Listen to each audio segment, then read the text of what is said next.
PYQ કેમ કરવા, ક્યાંથી કરવા, કેટલા કરવા અને મોસ્ટ ઇમ્પોર્ટન્ટ શું કામે કરવા. તો એ બધા ક્વેશ્ચન આન્સર આપણે આજના વિડીયોમાં મેળવીશું. હેલો એવરીવન, આજના વિડીયોમાં આપણે પીવાયક્યુ જે છે તેના વિશે વાત કરવાના છીએ. ફર્સ્ટ તો પીવાયક્યુ છે તે શું છે, તો આપણે ટૂંકમાં કહીએ તો કે એક્ઝામનું લીગલ વેમાં પેપર લીક.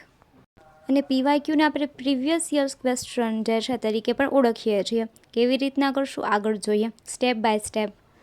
તો ફર્સ્ટ સ્ટેપ જે છે તે આવે છે પીવાયક્યુઝ કરતાં પહેલાં તમારે શું કરવાનું છે, તો કે જે કોઈ પણ ટોપિક લ્યો, ટોપિક જે છે તેને સબ ટોપિકમાં જે છે ડિવાઈડ. અને એકવાર તમારા બધા કોન્સેપ્ટ ટોપિકના ક્લિયર થઈ જાય ત્યારબાદ તમે લેશો 5 વર્ષના પીવાયક્યુ. છેલ્લા 5 વર્ષના જે બી પીવાયક્યુઝ છે, જે બી મંડળની તમે એક્ઝામ આપવાના છો એ તમે લેશો.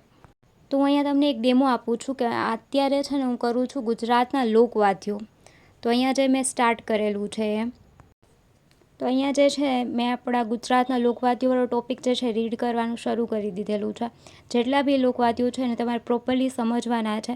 અને ત્યારબાદ તમે શું કરશો કે કોઈ પણ બુક લેશો અથવા તો પીડીએફમાંથી પીવાયક્યુઝ જે છે તે કરવાના છો.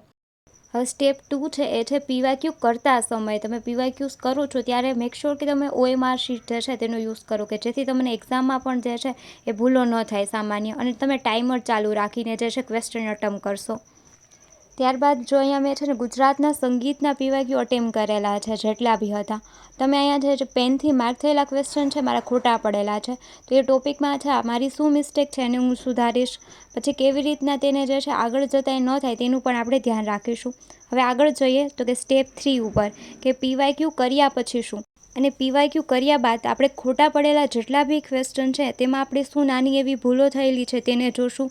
પછી સબ્જેક્ટ જે છે તે ક્યાં વીક છે એ જોશું. અને સાથે સાથે એક પેજમાં જે છે જે માઇક્રો થીમ જે છે તેના વિશે આપણે લખીશું. હજી સુધી જો તમે વિડીયોને જે લાઇક શેર ના કર્યો હોય તો જરૂર ને જરૂર જે છે કરી નાખજો.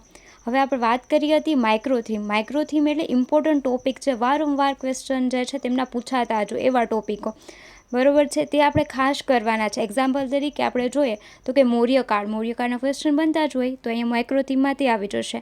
અને અહીંયા જે છે આપણે બેનિફિટની વાત કરવાની છે પીવાયક્યુમાં, તો જેનાથી તમને એક્ઝામની પેટર્ન સમજાઈ જશે, ઇમ્પોર્ટન્ટ ટોપિક્સની ખબર પડશે. અને મોસ્ટ ઇમ્પોર્ટન્ટ જે છે વસ્તુ છે કે તમારી પેપરમાં એક્યુરેસી આવશે અને તમારા જે માઇનસમાં માર્ક જતા રહે છે તે ન જશે.